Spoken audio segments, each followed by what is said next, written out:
Hello. So this is my talk. What's love got to do with it? I'll start with this. And so this is a question I posed myself. Do I love Princess Peach? Do I think Mario loves Princess Peach? And do I think love matters at all in video games? And to answer these questions, I will say no, I don't love Princess Peach. I don't think Mario loves Princess Peach.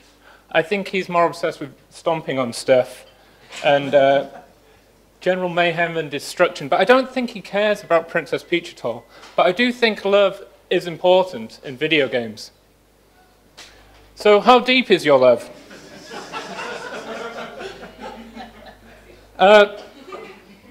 Let's look at this. As illustrated by that Game Boy cake, we can see that I love cakes and I love games. I also love all of my family. And I'm also in love with my girlfriend, Charlotte. Oh. Yes. But these loves are not equal to each other. They're not the same. One is the enjoyment of objects and activities. I love cake, I love games. There are activities I can do. I can care for family and friends, but that's different again to sort of love, like when we talk about being in love or true love. I think they're all different things, so we should look at them differently. The power of love. So, just like Princess Peach, I do not love Princess Zelda. In fact, my love of the boomerang, my objective love of the boomerang, is far greater than my love of Princess Peach. In fact, my love of the bomb is greater than my love, sort of my caring love for Zelda.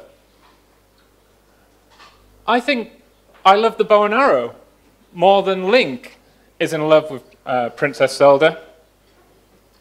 And I think possibly, Link cares as much about Zelda as I love the object, the ocarina, and playing it. So we talked a little bit about love, but what about hate? And I hate everything about you, Zubat. Why, whenever I'm trying to just get through a cave, are you always there? I've got a Zubat, I don't need a Zubat. Every step of the way, Zubat, Zubat, Zubat. I hate Zubat. For those of you that don't recognize this BBC micro game, it's Granny's Garden. Yeah? Okay, good crowd. Yeah, I had nightmares about this. I had reoccurring dreams about this witch cackling in my face for quite a long period of time. Fortunately, it was around the time of Teenage Mutant Ninja Turtles, and they came to save the day, and they kicked her in the face. And it turned out that she was just a cardboard figure on top of a spring, and I no longer have that dream. This is Dickinson from Xenoblade Chronicles. I hate him, and spoilers, he's a traitor. And I hate him because of that. But what's interesting about this slide is I struggled really, really hard to find things I hate. I can remember hating lots of characters in games and lots of things in games, but I think hate is sort of fleeting. It's very easy to hate, but I don't think it lasts long. It doesn't last like love lasts. It just sort of disappears straight away. You're quick to hate, but you're quick to forget it, I think. So, back to love. All you need is love. So, Octodad.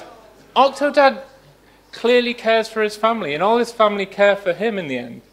But to be honest, again, I don't care about Octodad or his relationship with his family. I just want to flail my arms about. And, well, try not to flail them about too much and knock over stuff. But there's definitely care in the game, and we can see it. Under the Moon of Love.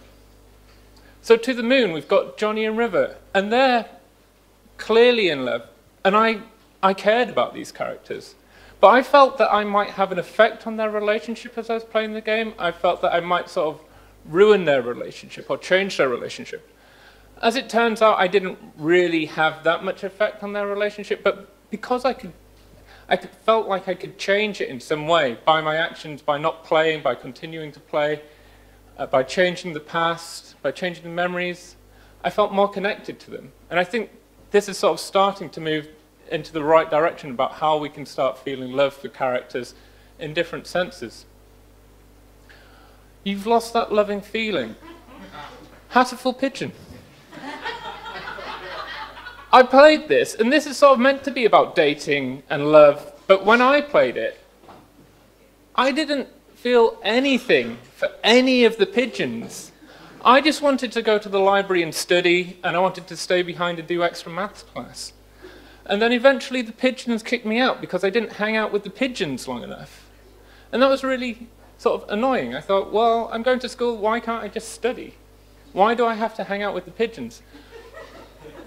But there was too many options, there was too many choices. I had to sort of create that connection. There wasn't a connection already there for me to sort of latch on as a character, as a player character. And I felt that that was sort of weaker in that sort of how it made me care about the characters. Crazy little thing called love. Catherine. Played Catherine? Some people, yeah.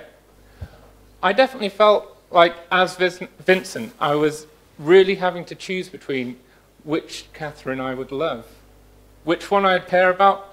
I mean, okay, maybe it was a bit more lust than love, but there's definitely a difficult choice to be made. But the characters were set up with this thing, and I could sort of jump on board with that narrative and that story and keep playing with them and sort of having to choose which was right, which was wrong for me. And it's very difficult to do. And I think that worked a lot better than Hatoful Pigeon for me. And I will always love you. Ooh, ooh. Yeah. So, The Novelist. Again, we've got these different types of love. We've got, he clearly loves his wife, and he cares for his child, and he loves his job. And what's quite kind of interesting in this is, again, you're picking between these loves, you're having to make choices, but as you play it, you sort of start to realize that if this guy doesn't work, if he doesn't complete his novel and have a job, then how can he care for his child? How can he provide for his wife and family if he's not doing that? But then if he focuses all his life on that, then how can he have any time to actually do the caring for his family? And it's a really interesting balance, and sort of having to pick which one to do was always a hard choice. So that brings me to the end of my talk, and will you love me tomorrow? And what I think, in summary, is for me to play a game and feel love and care is that narratively I have to be shown that there's a connection between the character I embody and the other characters in the game. And then the choices have to be about that love, and they have to be not good or bad, but a choice between one love and another love. And if that's in a game, then I feel connected. And I think that's the thought I'll leave you with, and hopefully you'll think about this when you play some other games. Thank you.